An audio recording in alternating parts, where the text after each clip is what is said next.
Hang on is live. All right. We are live. Hey, buddy, we're live. Live from the command bunker over Very here nice. in cold Iowa with our 40-something degree temperature difference today. We had 50-something degrees at noon, and now it's, about 10 degrees. So, Wow, you're getting those big temperature swings. yeah. And I was telling my wife today, it was like, I went upstairs and I seen the thermometer, and I'm like, dang, I need to go out and prime some stuff because it's so warm. So I took care of some stuff and I made that video I put up today. And then I went upstairs and went, oh my gosh, it's cold. It's 30 something degrees. What happened to the temperature? I missed my envelope. I could have gone out there and could have got something done. I could have been a primer. Well, happy Valentine's Day, everyone, and thank you for joining us on Valentine's Day, for those of you that have. Wait, what? It's Valentine's Day? Is that a real thing? That's my understanding. It's one of the Hallmark holidays, and Hallmark, I meaning, classic, not the card, right?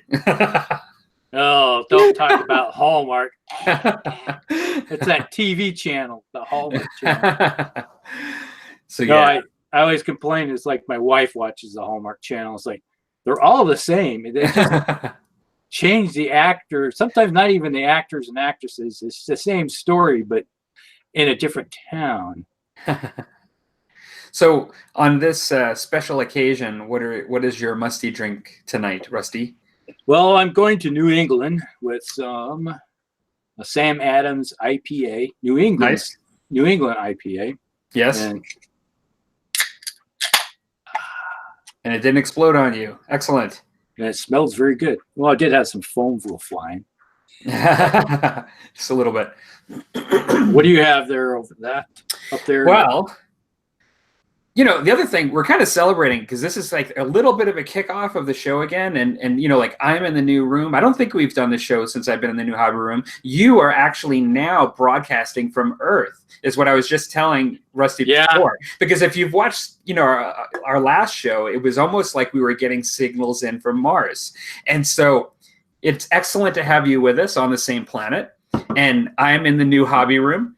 And so what I've got is a Steamworks Pale Ale, an extra large beer for a large occasion. And what I also have, just making sure this one doesn't explode on me as I'm being a blowhard here. I also have an extra large glass for this great extra large beer. I was going to say, it's like I have my Fat Stands. There you go. Glass from Ketchikan, Alaska. Nice. So. Yeah, I don't know about you, but I'll drink during the summer. My Coors Light out on the lawn, like, mowing the lawn or whatever. But I like a beer in a glass. I don't know what it is. I like the taste of a beer out of a glass for some reason. Yeah. I like to drink it out of a glass. And so definitely. Go ahead. Yeah, say my preferred method of is if I can get it in bottles. I prefer bottles too. Yeah.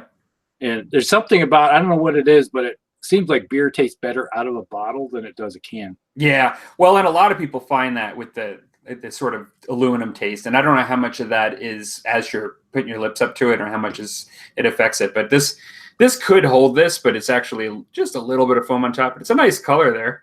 I've never had this pale ale before. It looks good. Yeah. It's the glass, though, Rusty. It's the glass. Well, you were saying, it's like I'm no longer in Mars. I hate to say it, but my 14-year mission to Mars is over, and I had to come back home. All right. It's like everybody wondered why I have so much time painting everything. Well, on the return flight back to Mars, it takes years. Okay. So I had nothing to do but paint. As you ate your food rations and you pulled the drawers out, you put painted miniatures back in, magnetized to the shelf. You've got racks and racks of miniatures on the pod that they dropped into the ocean. Like, in Tom and Jerry, like the big cylindrical thing that they threw you into the ocean and they had to have the helicopters come grab you. Hey, I'm over here. Take the miniatures first. Oh my gosh, I've only had a sip of beer and we've already kind of gotten started. So yes, great to be back. Excellent to be back on track, and I think we're going to aim to get quite a number of episodes in. I'm guessing before we retire in the summer. For some... Yeah, I'd say that's probably the plan, somewhere around there. Yeah, considering that we've been off for almost, well, it was December 20th, was it some 19th or something like that? Yeah. And then before the meltdown of the internet on That's my right. end, and I said, enough is enough. Well, that was really interesting. I felt like a disc DJ, like on that particular show. Like as I was going back and forth with the chat, with you on the screen, and like, you know, I'm over here, and I'm like, let's keep this show rolling. Okay, it's all me now on the topic, and then you came in. I was like, hi, Max Headroom. And I could hear Rusty from his space ship going along and basically trying to get his signal to come in, Major Tom. Mission control to Major Tom. So Hot bays open. I'm pretty sure that I think it's safe to say we most likely can get at least as many episodes in as we did the first year for the season 1. I think we were planning on getting more in, but I'm guessing we can probably, because this is number 7, I think. Yeah, 6 or 7. Maybe it's 6. Yeah, I think it is 7. But 6 or 7, and you know, we'll get up to the 12 or 13. I'm pretty sure that we did last year, most likely. If not, we'll see. If not, we'll be up on the quality. Yeah. Much better. That's right. Well, you know, now that we have you on the planet, you know, we have much more access to you. So beyond that, what have you been up to as far as what have you been working on? Well, let's see. If you've been over in my channel, you've seen I've been doing lots and lots of Battletech stuff. Yes. I don't have any of the miniatures. Oh, they're out of reach right now. You can see the cases.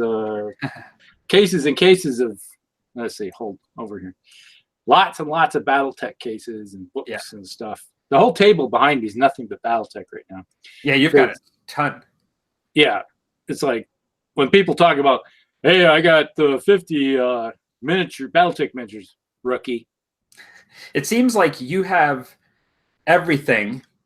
Like you pretty much have everything, and you do it in a certain color, and then it's like, I'm still painting Battletech. I'm just doing it all in orange now. like I did it all in green. Now I'm doing all of it in orange. Well, it's a cycle. You know, you got to do camouflage, and you got to do brown and green, and you got to do white, and then green. Then I did just brown, desert, and I have another 20 sitting on the table back there. Let's see. Yeah. Probably can't see them. It's too grainy, but I have 20 Battletech miniatures sitting back there that are going to be camouflaged this time. Cool. And you're doing some terrain too, right? Yeah, I've been working on terrain. Let's see. I put out a video today, so I have this is my Novus Design Studios buildings. So if you want to see the stuff that looks really good, go look at an actual video of it. Because this camera's not picking it up very well because the brightness is not that great. But I have that one, and then I got this one. Nice. They look great. Yeah, they're like good quality models. Like the interiors are nice. Yeah, they have the nice interiors and everything in them. So for both Flames of War and stuff. They also have the 28 that you can use for bolt action and all that. Now. When I started today, I sent you a picture, but I haven't seen it. I've not seen it on the phone yet. That looks great. Yeah, this is the first start. That's just I put some layer or reddish, brownish red stuff, so it's going to be brickwork. Then I just put a brush over it. Then I got to put a wash over it, and I got to do a little bit of more dry brushing on that one, and that will get and then I have to start working on the interior colors and stuff. Yeah, you have lots of nice variable rubble I see on like boards and all kinds of that stuff. Is all that wonderful MDF board that comes in all those kits that you get for MDF kits. Keep it. You can use it. So now this one's going to be white. Okay. So that's going to be a whitewash building. Yeah. When it's all said and done. It can't really see, but it's going to look like the other one. Oh, it looks great. And then you can see all the rubble and stuff inside. Yeah, I think that it really adds a nice touch for realism. And it's just your basic MDF board on the bottom. Yeah. So that's everything that's what I started off. Ooh, I just got stuff all over the place.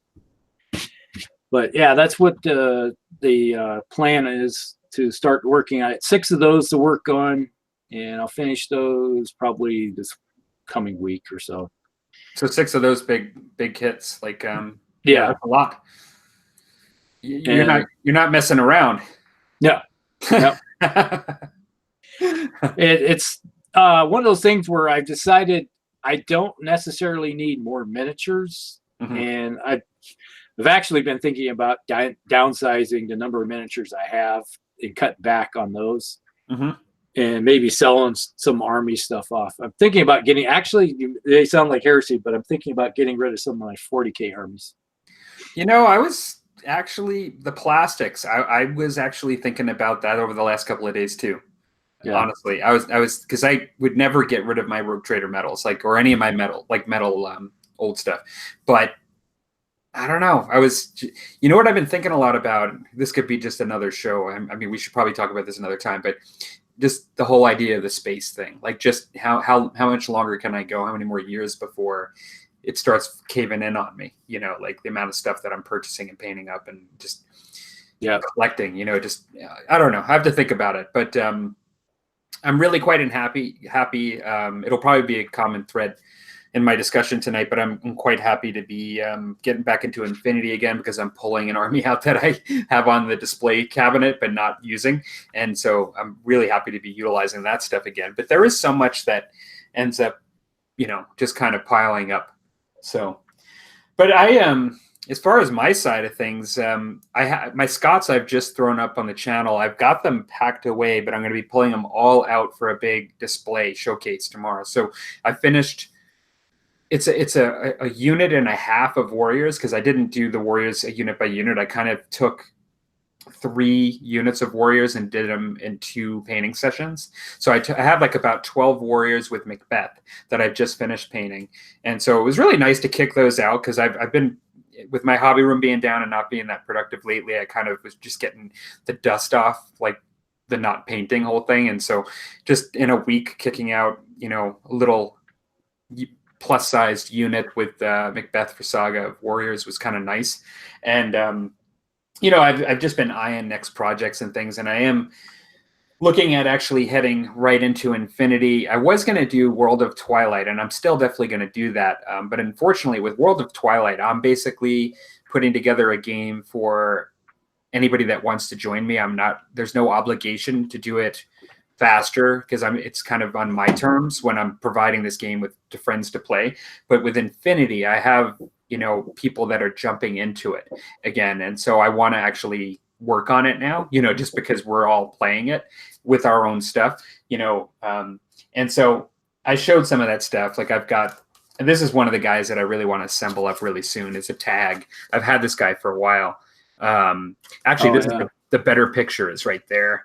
It's him on the back, or it's a picture of the model, not more of a cartoon drawing. And I'm really looking forward to painting this thing up, the Jodam. And I've got some other Infinity models even before I break into this Operation Ice Storm, which I showed on my channel. But I have to say, I'm like a kid in a candy store with this. I'm splitting this with my friend, but the booklet in it, the quick start of the rules, is really well done. It's not even magazine paper. It's a nice stock on the paper. It's soft cover, but it's a good quality soft cover. It's got really cool miniatures in it. But it's got a mat with all kinds of, even though they're cardboard, it's got all kinds of cardboard tokens and templates. If you're just haven't invested in the more substantial stuff yet, you can use all that stuff.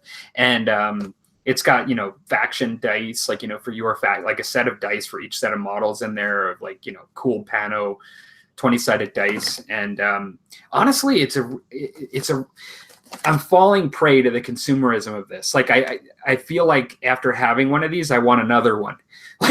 And so I think I'm not probably going to get another one of these right away, but when I do actually get something from Infinity, like another faction next, I am going to buy a big box like this where they have the whole Yeah. like Yeah. Ariadne has like the box with everything in it. I love these. They're just so cool. They're the kind of thing that gets you really excited about it. And totally I'm falling for it, like exactly the way they want me to. In getting this. That box, is a date on that? Is that like 2 years ago? This one has got to be even a little older, I think. Was it 3 years ago? Because I remember I was at Gen Con when it came out. Yeah, it's one of the first ones they did like this, because they've released 2 more Operation boxes like this. One's called, I think, Red Veil. The other one, I think, is called it's similar to Ice Storm. It's called something else to do with ice or cold weather. But really good idea. Was it 2016 that came out? Somewhere in there. You know, I'm not sure. I know that it wasn't too far into the i3, but I printed this guy today, and I showed this on my video that just came in before. This is it's basically a futuristic hover car, and it comes like it's a base that you can put it on. It just sort of float on the board, but it's basically almost looks like a Back to the Future thing. Trying to think if I can show it here, just because this light is kind of high, but it's actually some pretty nice detail. This 3D printed car, essentially. Looks actually, like let me click on my screen so I can see it. It's the 2075 DeLorean. Yeah, exactly. It's kind of what it looks like, right? And so this is going to be just a terrain piece is what I'm going to use it for. I have to actually, this isn't assembled, but it's going to basically hover on the board, and it'll be a nice little terrain piece, essentially. And there's another one that looks a little bit different, a little more classic looking, a little bit more like something you'd see like the Gene Stealer, the sort of limo kind of old antique look of a sci-fi car. It has that sort of look to it. And I'm going to have those 2 just as things just on the Infinity board. And I'm kind of getting back into 3D printing. So I just been wanting to test my printer out and just run some things on it just to see how the quality is. And they came out pretty good. So yeah, and I had this on my desk here. I thought I'd just mention it, but I saw one of these. I didn't see it on anybody's channels that it's come out or anything. But I was in my local gaming store, and I've already had one of these little holders for the Citadel painting handle. Yeah, they have the large size one now out, and so hold up to a 60. It does, I believe. I believe that's what they say on it. And so I figure I'll get one of these too, because whether it be like a tag for Infinity or a Dreadnought or something, you can put these bigger stuff on here now. Kind of nice to have one. I have 2 of the little ones and now one of the larger ones, so it's kind of cool. So what do you think? Should we get into our topic? Yeah, we can do that if you want to. We kind of threw these together kind of quickly tonight, so it'll be interesting. I have no doubt that we're going to be able to make something of these. We always do. But all right, first topic is about Ben & Jerry's ice cream and why we don't like it. Oh wait, no, that was the other one. Oh, sorry. Yeah. Well, the NASA issued standard ice cream you've been eating for the last few years, that it just comes with the little wooden spoon and the little cup, like with the vanilla on one side and the chocolate on the other. You can't beat that. Like, what does Ben & Jerry's have on that? You have to be able to taste wood after it's moistened in your mouth for like 20 minutes and it starts to separate into strands, like the little wood stick, like you can't beat that with just a Ben & Jerry's ice cream. Well, yeah, because it's dehydrated. Exactly. Who doesn't like ice cream without water in it? Well, it's like dehydrated water. Just add water and it's water. And it's perfect. Yeah. Shall I kick us off for the first topic of the evening? Yes. Okay. Well, yeah, like I've kind of lately touched on this recently on the channel just due to current events, but I kind of thought it'd be a nice, interesting topic for tonight. A number of years ago, one of my gaming buddies who was really into historical skirmish, as well as other things, fantasy too. But he just said, because he was a big bolt action player, and he just said, I don't understand why I'm not playing bolt action. So like he was caught up and we were playing Sharp Practice and we were playing like Age of Sigmar and we were playing like different stuff. He was also into War Machine, I believe. And so he was playing all this stuff, but he had an amazing bolt action table. He was totally into World War II skirmish and World War II. And he just was like, I don't get why I'm not playing bolt action. And it's kind of funny when you say that to one of your friends. I mean, that could be an insinuation, like, let's play more, you know. But also, I think what he was touching on was this concept that I've kind of brought up at times too, where sometimes we get so distracted for a lot of reasons. Like sometimes it's because of ourselves and the market and all the things we see out there. And sometimes it's our gaming friends, which, let's say you have a group of 5, chances are each one of those people in that group has went out and got something that the others don't have. And, you know, is pulling people. Everybody's being pulled in different directions, you know, for a lot of different reasons. And so we all get distracted. And sometimes we have things on our shelves that we never stopped liking. Like we never disliked the game, but for a lot of reasons, we got pulled away from it. It became either out of sight or out of mind, or it was just a habit we broke where we used to play it, but like it's just no longer a habit because we just haven't been playing it. Which sometimes are, you know, getting together for games can be a matter of habit. Like you kind of, you know, you make sure you're playing enough and playing it every once in a while. Otherwise, it can kind of float off into space. but basically, the topic tonight is, what are those games that you just stopped playing and you can't figure out why? They're games you really liked. What are they? Why do you think you stopped playing them? Is it important, you know, in the overall scheme of things, whether it be for spending money or whether it be for having core games or for any reason to actually pick those up again? So I don't know. I just, as somebody that has the illustrious career of wargaming as yourself, Rusty, I expect that this has happened to you before. Yeah, about that. I'll put a few pointers in here. Just last Saturday, we were playing Flames. We played a couple games of Flames of War, and we were all done with it. And we're sitting there, what will we play next week? And we put Stryker, who's on the channel here, Mel. Yeah. And we were sitting there, well, Mel, why don't you make the decision, you know, well, what are we playing? And he's like, oh, I don't know. It's like, then we started rattling off the games that we haven't played in forever. Yeah. And it was like, well, we had Dystopian Wars popped up.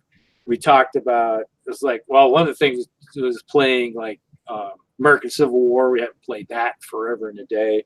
Mm-hmm. We had like Uncharted Seas. We had Full Thrust, Dirt Side. You know, I'll just bring up, it's like, so we were talking about Dirt Side.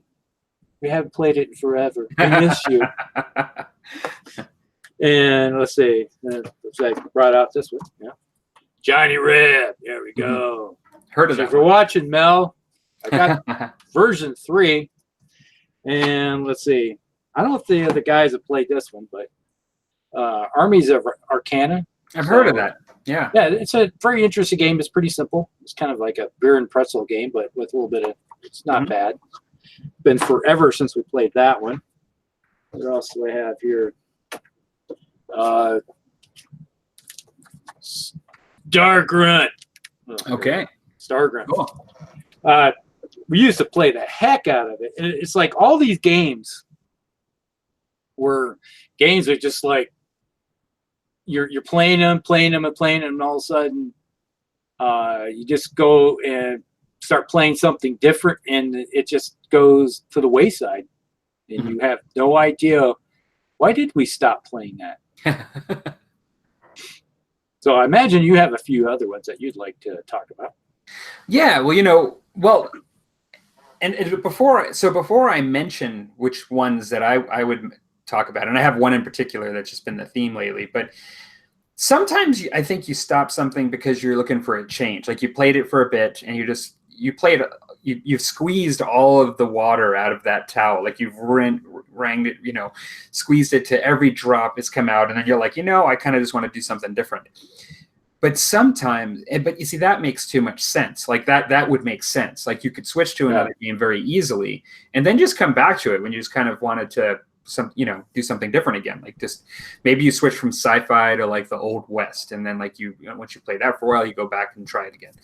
But sometimes it's almost for like an unknown reason. Like my friend was just like, I don't understand why I stopped playing this. And it's almost like watching a movie where somebody's like, I woke up this morning and I don't know who I am. Like, like it's that feeling of like amnesia. Oh, amnesia. Yeah, it's like an amnesia with gaming. Like, I don't know why I stopped playing. I've lost time since then. And like things have happened and I don't remember what happened after not playing. And I think that sometimes it's like I said in the beginning, it is the distraction and things get in the way and just take your attention. And then all of the fun that you were having gets replaced by the potential for different kinds of fun with the other games, but you never really consciously decided to stop playing it.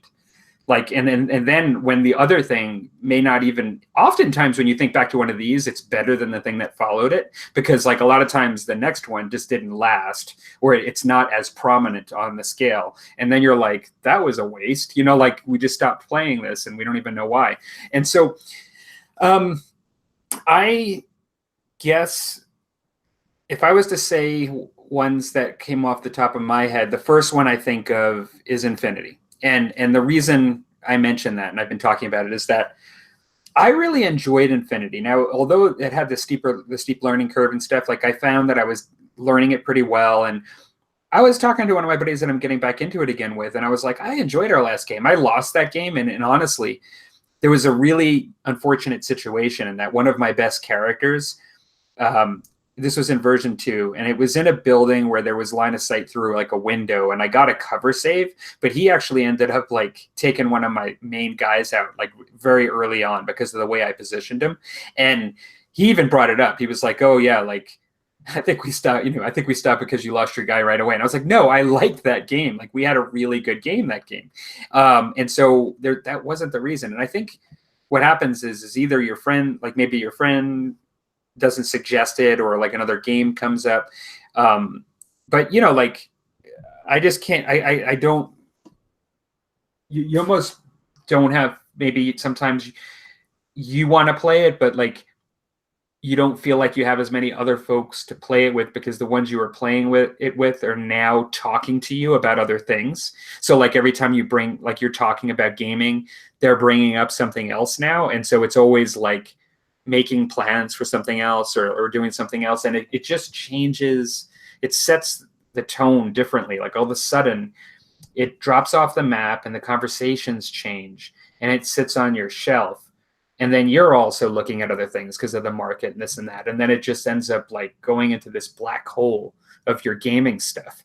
Like that's kind of what I found happen. And like, this is one where I was really enjoyed it. And it's funny because I'm trying to think there were several people like the Brisbane model builder. He just put a video up today showing an Infinity model, but he's been putting up Infinity models. Now he's more into the modeling side of things. Like he's not a war gamer, and he actually does more larger scale stuff. But he's been putting up 28 mil Infinity models on occasion because he just really likes the models and he paints them up. And I would say on his channel, like, yeah, this is a great game. Like I think Corvus Belli is one of those companies that does it all right, in my opinion. Like for the most part, they do a lot of things right in their design of their product. And so I'm like mentioning all these things about it. And in my head, I'm like, why don't I play this anymore? Yeah. and so when I suggested to a friend that we maybe consider this again, and I noticed that he was receptive to it, I just like jumped all over it. I was like getting all my models out, buying new models, like doing all this stuff, because it was just like a flood of just wanting to do it again. Another example, because you kind of rattled through all these games where I'm being a little bit more dedicated to this one here, but like Bolt Action is another one. Now there is a little bit of a reason with Bolt Action, but like I really enjoyed Bolt Action. Like when I played Bolt Action, I quite enjoyed it. Now I played version 1. Like I didn't play the first edition. I didn't play the second. And I think I kind of just got distracted into other things, like just focusing on French-Indian War after the World War II. And I was a little more interested in that. And then when the edition changed, I decided that I didn't want to upgrade. Like I didn't want to upgrade at that point because I wasn't doing it at that point. And I thought if I ever do it again, I'll buy the second edition.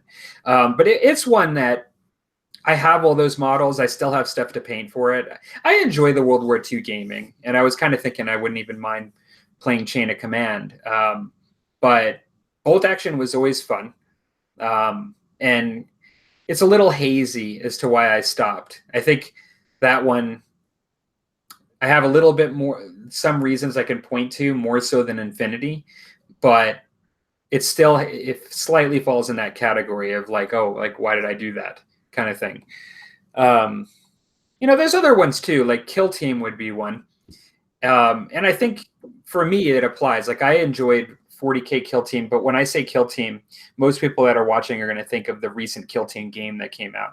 What I'm talking about really is the fan-supported Kill Team rule set that I was using that's not produced by GW.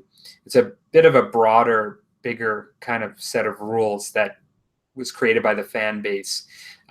They took the original Kill Team in concept, but then they kind of ran with it and made it a bit more robust. I don't play like the new Kill Team stuff at the moment. So, but I really enjoyed that rule set. Not really sure why I stopped playing it. Maybe that, it's just I never suggested it. And then other folks didn't either that I was playing it with. And then it just kind of ends up falling out of habit. Yeah. I was just thinking while you're going through all your stuff, why do certain things happen? Why do certain games stop being played? We used to play Star Grunt and Dirt Side and Full Thrust all the time, like this one right here. Yeah. And it's like, I have to go looking. I just realized that where are my counters? I got them in a Ziploc someplace. It's like, where did I do with them? You're starting to get stressed out in the middle of this conversation. Yeah, like, oh, where are my counters? They're in a box, probably someplace. But I think it was about 97 was when a lot of a certain number of games stopped being played. Was that I had my second kid, and I started staying at home for a while, and then I think I took a year off as like a stay-at-home dad type thing. And it was like, you just think about it. It's like, it was a period of time it's like you have little splurts where either I was deployed someplace or, taking care of a kid or, you're working. It's like suddenly these games that you were playing all the time, you just stop.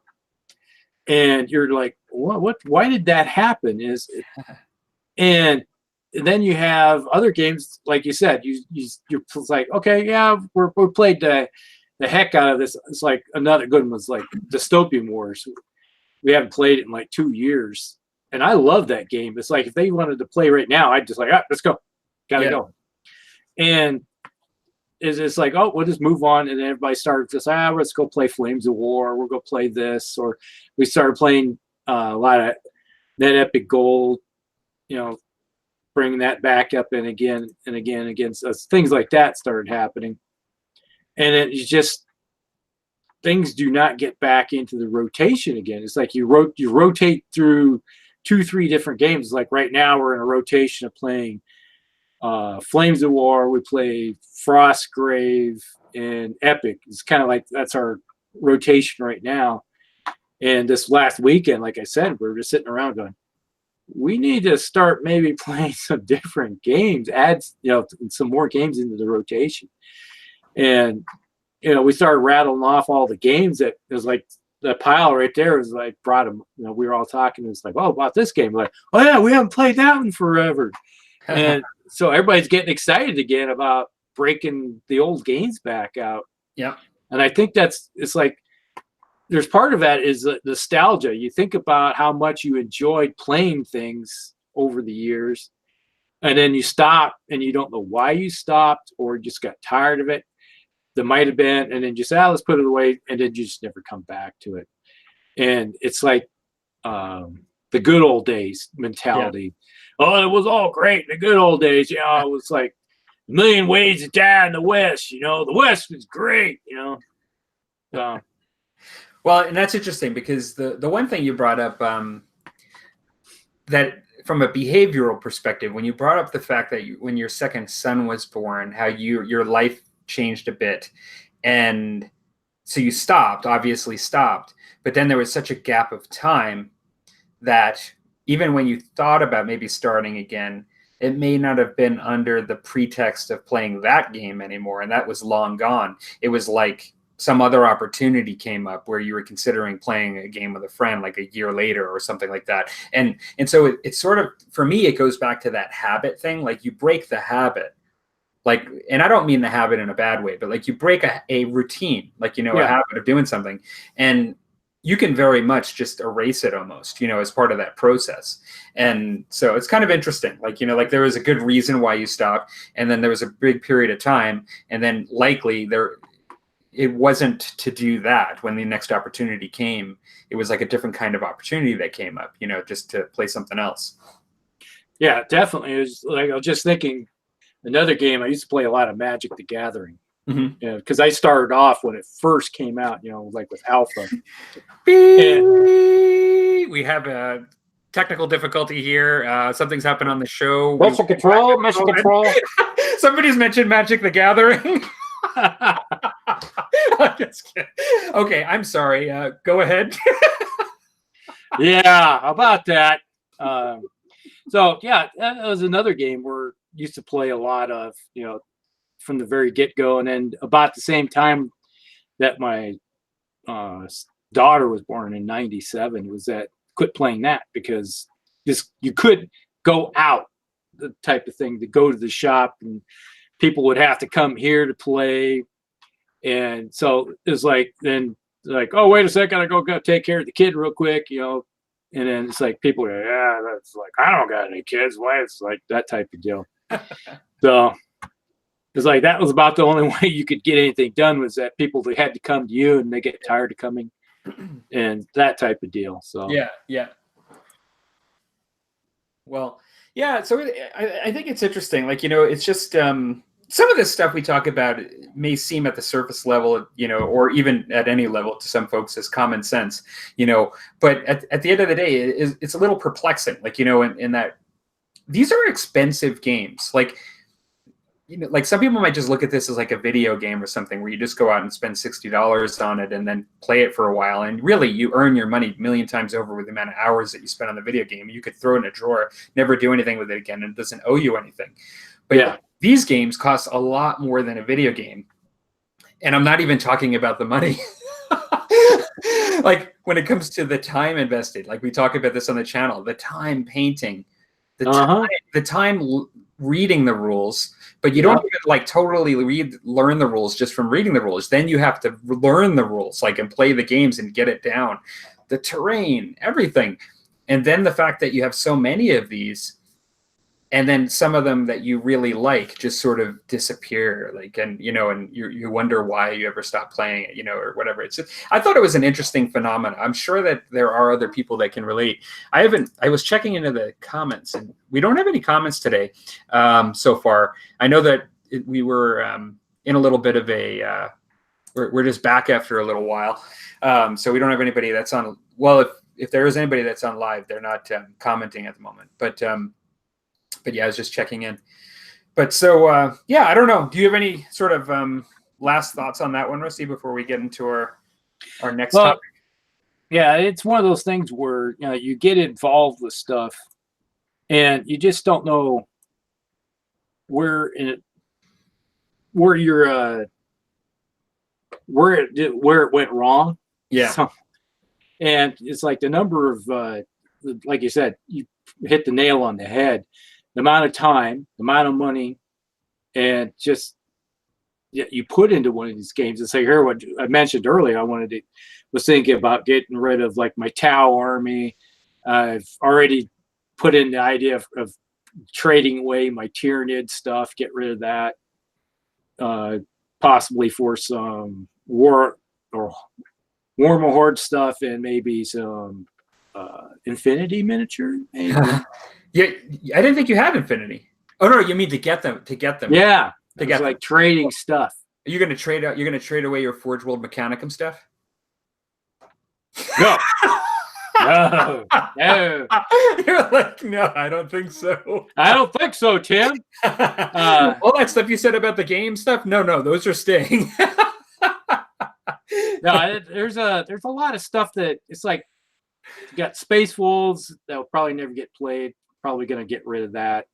Tau, the Tyranids, they're the fringe stuff. So I'll probably end up with just Eldar, Orcs, Mechanicum, Chaos, and Space Marines, but the number left. I'm sorry, those are the ones you're getting rid of, or those are the ones you're going to have when you're done? I'll probably have when done. It's like I got Dark Angel stuff to get rid of. Go away type thing. You don't have armies that you're sending back and forth to the space station that's going around the Earth, do you? Like you don't have armies that you're. I'm redeploying them. The Emperor commands that they be redeployed. I need some of my armies sent down from storage in space. Yeah. Well, you didn't realize that I have a storage bin. It's like, yeah, I keep bringing this stuff back, and I keep pointing. Well, there's a storage bunker up on the moon. That's the only place I can put them because my wife won't let me keep everything here. It's all solar heating. Well, why don't we? I think this was, the bigger topic of the two. I think our next topic is a little more abstract, and I'm hoping that this one works out. But I bring this one up tentatively. Well, we kind of touched on it with time and material, so a little bit, yeah. Well, I don't know that these two aspects, these two sides of the coin are the same coin. I kind of think that this discussion is two sides to a coin. But what I'm wondering is if I don't just have two coins, and they are two sides, but they're not the same coin. So we'll figure it out. I think that I'm collecting some of the old Chaos Tzeentch Renegades, the original. So when they put out the original Chaos Space Marines, or pretty close to the original, there were some. There was one. It wasn't even referred to as Thousand Suns. So they are Thousand Suns. They are what the Thousand Suns came from. They look just like Thousand Suns, but they were put in the catalog and the Old Hammer stuff, or the original catalogs, as Tzeentch Renegades, and they're beautiful. In my opinion, when you look at the models that came after them, which were basically plastics that you put metal parts on, like, to make them Thousand Suns, and you compare these original Chaos Tzeentch Renegades, like they have like really ornate sort of shoulder guards, and like just everything looks really great. And I was kind of captured by the model. I was looking at the model and I was like, these are amazing. And I'm guessing I have around 16 or 17 of them, because I actually bought a couple of purchases, and I've got like a nice little, good group there of all of these old Tzeentch Renegades. And I'm looking at the one model and I'm like, wouldn't it be amazing to have 50 of these? I'm like, wouldn't it be amazing to see this times 50 lined up?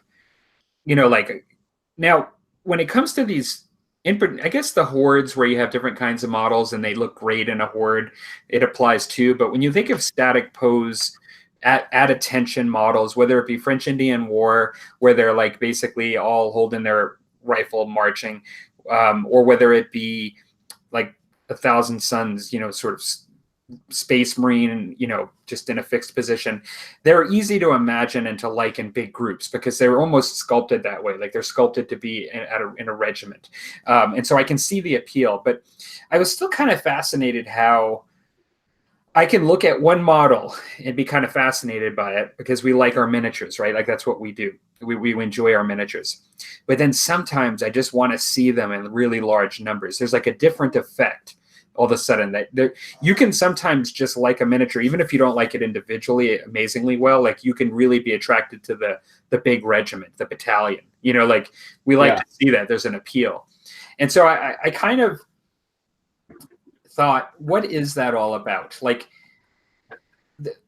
I'll show you. I'm going to shout out Wargaming with Gary. You know, like Wargaming with Gary. He's doing his Ancients. And I can tell, like when he's talking about his miniatures, that he loves his miniatures individually. I know he likes his models, but you could tell he just loves like the big spread, like, you know, the big armies, you know what I mean? Like, and just seeing them all there, like they're just kind of majestic, right? Like I can get that feeling from him, like when he's talking on his channel. And I say to myself, like, what is that exactly? Is it because you just like the history and the big battles? Is that why, like, when you see all the big army of the miniatures on the field, you love it? And so that is just sort of an interesting phenomenon to me. And like, the best way I can hand it over to you, because it is kind of abstract, is like, do you ever find that with yourself? Like, do you ever find when you look at various kinds of miniatures, your collections, that sometimes you're just really fascinated by your individual character model, but then sometimes, regardless of what it looks like, you just want to see it in mass? Well, yeah, I have to say, I look at my original Ultramarines I have for 40K, or let's say Rogue Trader stuff I had. I have probably 50 of the Rogue Trader stuff. And that's when you're talking about in mass, is that when we first started getting into it, that was all there was all the old metal stuff. And we all of us in our group, it was Ray, Mel, and I, Tim, the original crew. We're talking about building our own chapter. So we wanted 1,000 of them, and to have each company, you know, done up. So you have first company, second company, third company, and actual, you know, so 1,000 of them all lined up with all the vehicles and everything. And we all got started on it, and then it was like, you know, this is going to cost a lot of money. And we're just kind of like, ew. It's like, was the original idea, was there alcohol involved too? I have to think about that one. We're going to do it all. Well, it may have been lead poisoning. There you go. That's right. Because everything was made of lead back then. That's right.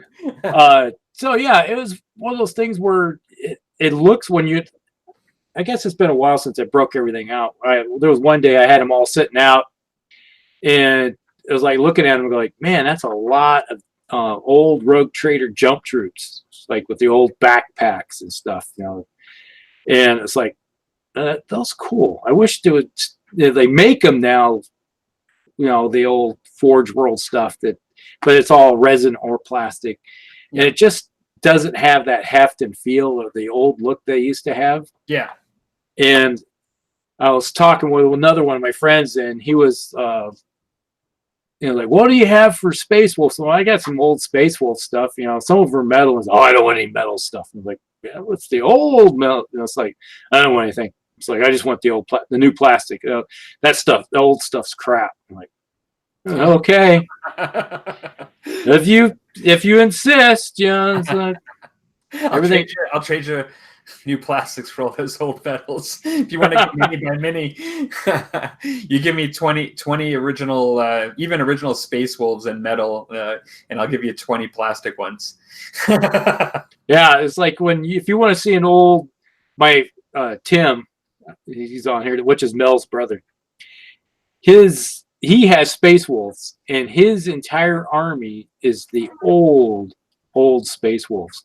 And Mel, his army is all the old Chaos. Was mostly Khorne, but he had Slaanesh, you name it. If you're talking about looking at the old Tzeentch stuff, yeah, he has hundreds of old Rogue Trader Chaos stuff. Nice. That's amazing. It's like when you look at it, you go, man, I wish I had more of that stuff. So when we did our first Old Hammer challenge, I think it was the first one, you had did a lot of, I think, second edition orcs, like plastic. Yeah. And you had them in mass. Like you had them, and they looked like that. Like they were just like, it was majestic, right? Like just tremendous amounts of these, like, you know, this huge wall. Old plastic. And Yeah. that was what I painted was probably 1/5 what I used to have Yeah. of just those miniatures. I gave away to my nephew probably 100 and something of those alone. But that's an example too. Like as much as I like the old Hammer models and the plastics, and I like like the standard orc you had where he's like had his hand above his head, maybe the horns on each side. Yeah. In plastic, you had like a ton of them. Great looking model, but looking at it alone, yeah, like you look at it, it looks good. But do you ever get the feeling when you look at your collection or you look at that model and then you see it with 50 of them, and you're like, that is awesome. Like just because it's 50 of them, like it changes the game a bit. Like it just looks really cool. You know what I mean? Like, yeah, it's just having that wah happen. Like, like that you just like, oh, I love that. Like, I just love that.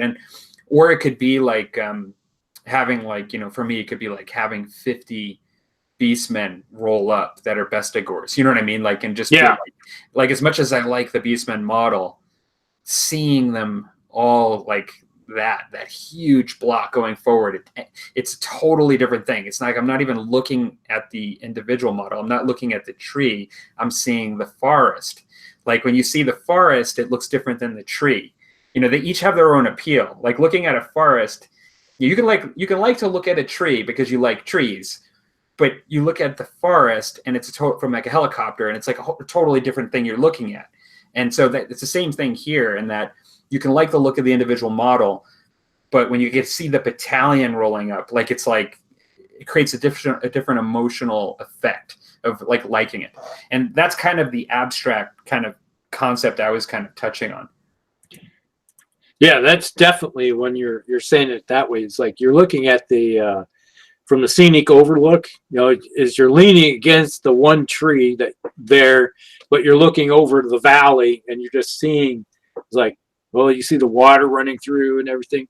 And that is kind of like how, like, I need to do a video, break out my Ultramarine army and just set it up and just show it from the different aspects of it and just get kind of a feel of it. Is it these miniatures, even the Terminators, they're on the old 25 mil base, and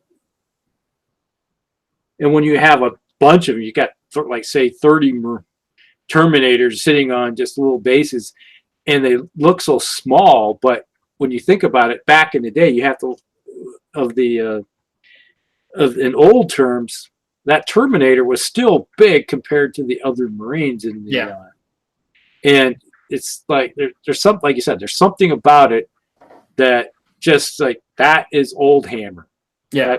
That it brings back so many memories in different games that you used to play and everything. And it's like there's something missing. I always read it in all these.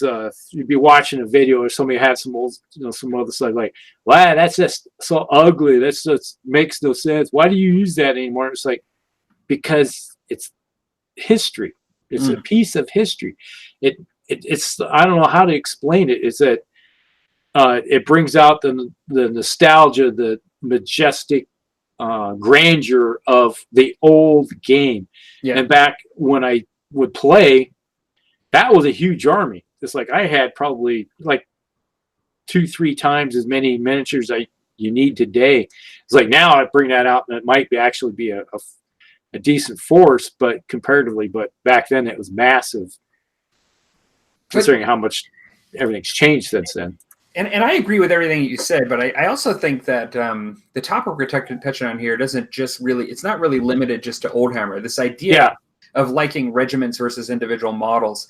Somebody could have any of the new plastics from like Warlord Games for like any of the historicals, and really you could look at the one model and appreciate it, but then putting it on the field, like let's say Napoleonics, because like I don't play Napoleonics, but that whenever we talk Napoleonics, this always comes up, because it's usually, unless you're playing like the odd skirmish game that's come out for Napoleonics, it's usually mass battles.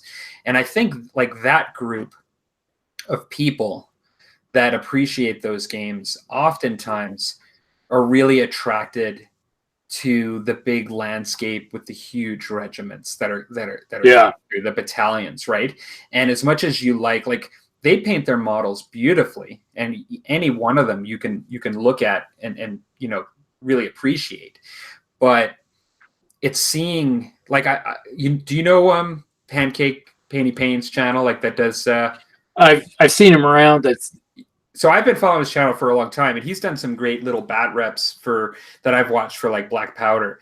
And you know, I just would love the table, but you just see like the big battalions coming through, and it adds a whole nother sort of element, right, to the appreciation of it. And that's kind of something that you don't get in the skirmish game, really. I mean, like, honestly, in a lot of respects, that kind of aspect to gaming could be lost as bigger games go, if they go by the wayside, you know, games that require larger numbers of models, you know, here or there. I mean, I'm not saying you can't get that effect with a unit of 30, but it doesn't have to be 50 or 100. But it's just as we're getting more towards even games that are focusing on just 10 models per side, you don't get that same kind of, it's a different kind of appreciation. It's just different. Yeah. You think of like Dan Booman. He's been doing his American War of Independence stuff. And he's starting to do his blocks of all of his troops, and he's painting them up. And they look pretty good. And there's something, being that an old Napoleonic and American Civil War, and I used to have tons of that stuff. Mm-hmm. And I still have, well, I showed that one video. I don't think I ever brought out any of my, did I show any of my, like Normans and all that stuff? I don't think I've ever seen it. Yeah, I have thousands of those. Oh, wow. Yeah, it's like I could. Are they at the moon base, or? Yeah, they're on 20 by Orion 22 storage facility. Yeah, definitely. Masters of Orion, yeah. But I need to put them out on the table and actually do a video of those sometime. Yeah, but that would be great to see. Is that, you know, they're all, it's like you just hold up one little base and it looks so small and insignificant. But when you rank them up into their little blocks and units and stuff, and they just suddenly make it feel so differently. And that's what I love about going and doing historicals, is that you could have, when we were playing Napoleonics, and you have 10,000 miniatures on the table in one game. Yeah. And it's like just massive blocks of units going here and here. And you got this big table, and, you know, you could have a 4x16 table laying out, and you got the whole battle. It's like a Battle of Leipzig, and everybody's just moving their little 15s around. Or even, well, last big battle I played was they had the Bacchus 6mm stuff in Napoleonics, where they had the whole battle was laid out. Battle of Leipzig. Well, and you actually, that's a really good segue, because I was just going to talk about something, and you just mentioned 6mm. I think that scale does come into this conversation. It can.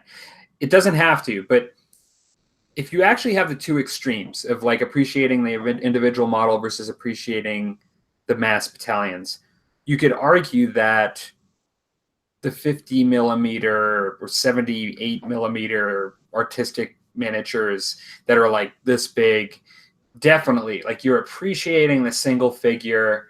You're not likely to see too many battles with those 1,000 per side, like, you know, these like models that are like, you know, 3 times the size of the 28mm, you know, yeah, or more. And you're really focused on that miniature. But then, like, you got the 6mm. Those folks really get what we're talking about here, in the sense that with the whole emotion of needing to see them by the hundreds or the thousands, and just appreciating that and getting excited about that. One of my friends recently said to me about 6mm, he said, you know, so he said that somebody told me once that when you have your rank and file troops, your stand of 6mm miniatures, that you're not supposed to look at them up close. You're supposed to look at them like this. Like, yes. You know, like to actually, and so you're looking at the regiment like as a whole, not looking at the nose and like how it's painted. And those folks get the emotion of seeing the huge mass battle and all the troops ranked up and just getting that kind of craze where they love it. And I think, you know, 15, 28 mil, you can kind of go either way. Like you start painting up things by the thousands at 28 mil or even hundreds. It's a lot of work and it's a huge task, but people do it and they get the enjoyment of seeing the mass battle. 15 is even a little, you know, a bit easier. You know, but with 28 mil, you can still enjoy it in the smaller amounts and seeing them close up in just one miniature. But I do think it's funny how you can have a separate appreciation. The big model, looking at the detail and really appreciating it, the little 6 mil, and just appreciating getting like that excitement about your regiments. And it's like two different ways to really look at our miniatures and really enjoy them. Yeah, definitely.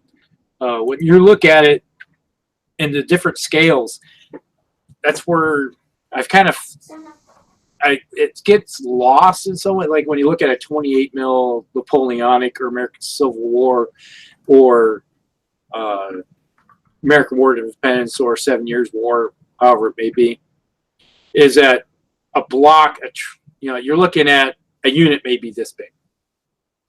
Mm-hmm. And you might have 12 miniatures in that unit. That is a unit.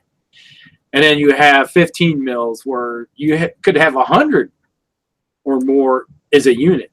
Right. And you just see ranks upon ranks upon ranks, and they're all are lined up in a big block.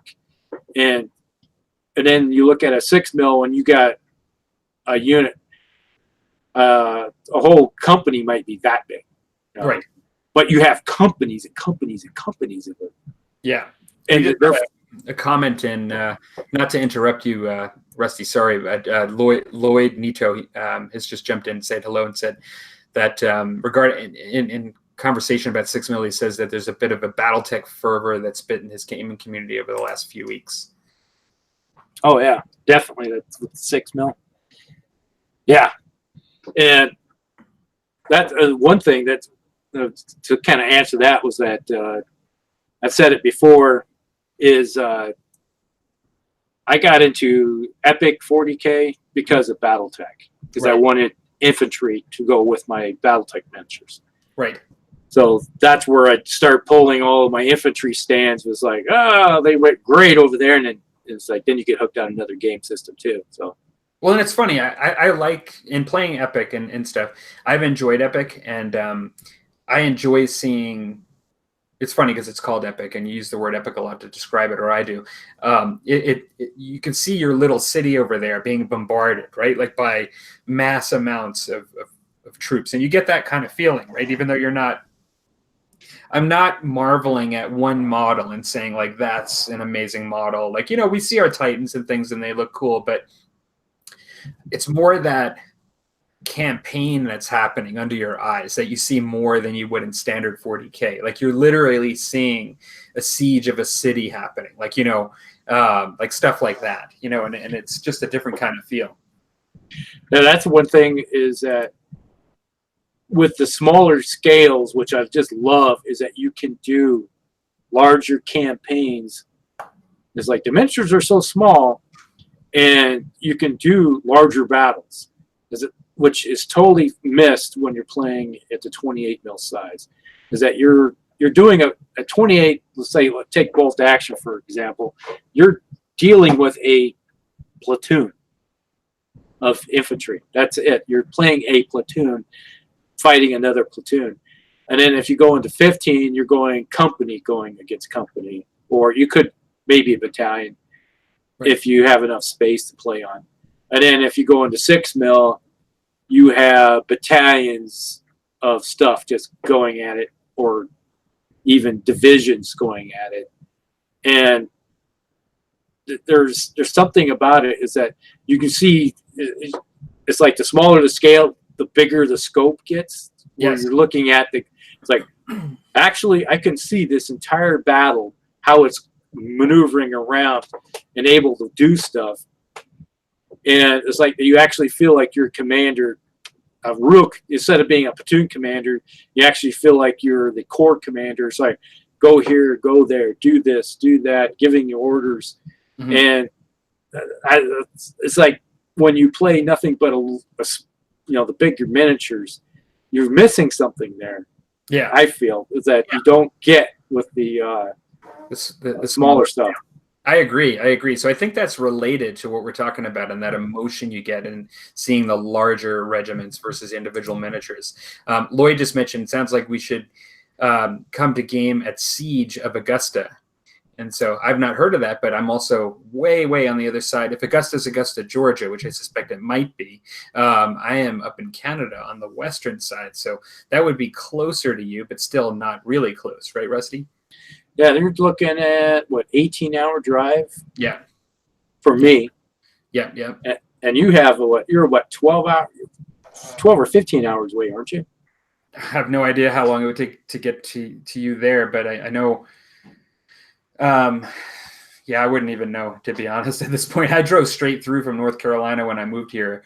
And because, not to digress, I had a wife and a brand new baby and everything we owned and 2 sets of vehicle caravans. It took us like 8 days to get here. It truly did. Like, because I had to pull over every time she had to breastfeed or like feed the kid. Like, we had to pull over, and it was like just... It's another story. But so yeah, pretty far. He said it's in Augusta, Georgia, so I was right on that. The gaming convention. Okay. I'm sure it's a big one. There's a lot out there that I'm not actually aware of. But yeah, like, we've waxed lyrical tonight in a lot of very abstract ways for our show kicking off. This is almost like in the Vikings, like in the show Vikings, where they have 2 seasons within a season, like season in the spring, season in the fall. We have 2 seasons this year because we've had that gap. So we've waxed lyrical on this concept of how is it that we forgot about the things we like to play? And then the other discussion was, like, what is that all about? How we can just get so excited about just seeing miniatures in large numbers, but then also we can get really excited just about like looking at individual miniatures too. Like, there's like that whole dichotomy there, And so it's kind of interesting, just sort of discussion as we have our musty drinks tonight, which I am just about finished with. Where are you at with yours? Let's see. I'm about... See, if history was to prove itself... Oh, here we go. Oh, no. You're not allowed. Nope. What am I supposed to do? This is a small part of the flask here. Yeah, I don't know. It must be that... I'm just below Ketchikan now. You talk a lot more than me. That's why I have a lot less left. But you're a guzzler. That's why. Yeah, that's right. In any case, I have no restraint. They brew more. What's that? They brew more. They do make more. You don't have to drink it all at once. There's plenty where that came from, right? Yeah. I find that if you try to just sip it in small amounts to appreciate the taste, I find that if it's like a river, it flows really fast across your taste buds. You get that much more experience when you know it actually tasting it. So one of the things we wanted to talk about before we headed off to our next episode in a bit. Usually we do try to do 2 a month. I think that's what we'll probably try to do. But for those of you that are kind of new and watching the show, we do rotate channels. So we're on Rusty's channel, Hellcorrex, tonight, and then we go over to my channel, Palmer, over at Heresy Productions, which will be at the next one. We do invite guests at times, and we have a couple of people that have expressed interest that we were talking to a couple of months ago before we took our break, and those folks are welcome to come on as well. One thing we just did want to mention, because it did come up in conversation when talking to folks, is that one of the only real requirement that we have, we do like to schedule at this time frame, if we can. But if we're working with somebody that's on the other side of the world, we can definitely do a live stream at another time that suits us better, and that's fine. We can just schedule that in advance. But we do require that you have the capability to have a face-to-face where you actually are on camera just like we are, because that's just the format of our show. It's nothing against that. I do know some shows will actually just have audio and, like, let's say a speaker, kind of, you can see the person's name and it's just them talking to somebody with audio. We do prefer to have this format where we see each other. We can't, part of our joking around with like Rusty going up to the moon and back, it's all through face-to-face interaction, and we just enjoy it more. And so, so we appreciate anybody that's interested in jumping on at one point and joining into the Musty chat. And Rusty, do you have any further words to that? That's pretty much takes care of everything, I believe. Mm-hmm. Like I said, we've been saying it, is that if you want to come on, just drop us a line, either in the video when it goes live, up on the interwebs, YouTube-y thing, whatever, wherever the gnomes do up there. And so just drop us a line or some type of message, say, hey, I want to join you sometime, then we can start talking and get you into a private message someplace. We'll oftentimes try to steer the topics into an area that either, if you are a content producer like we are on YouTube, we will, like Curtis had jumped on at one point. He's into solo wargaming, so we ended up talking to him about solo wargaming.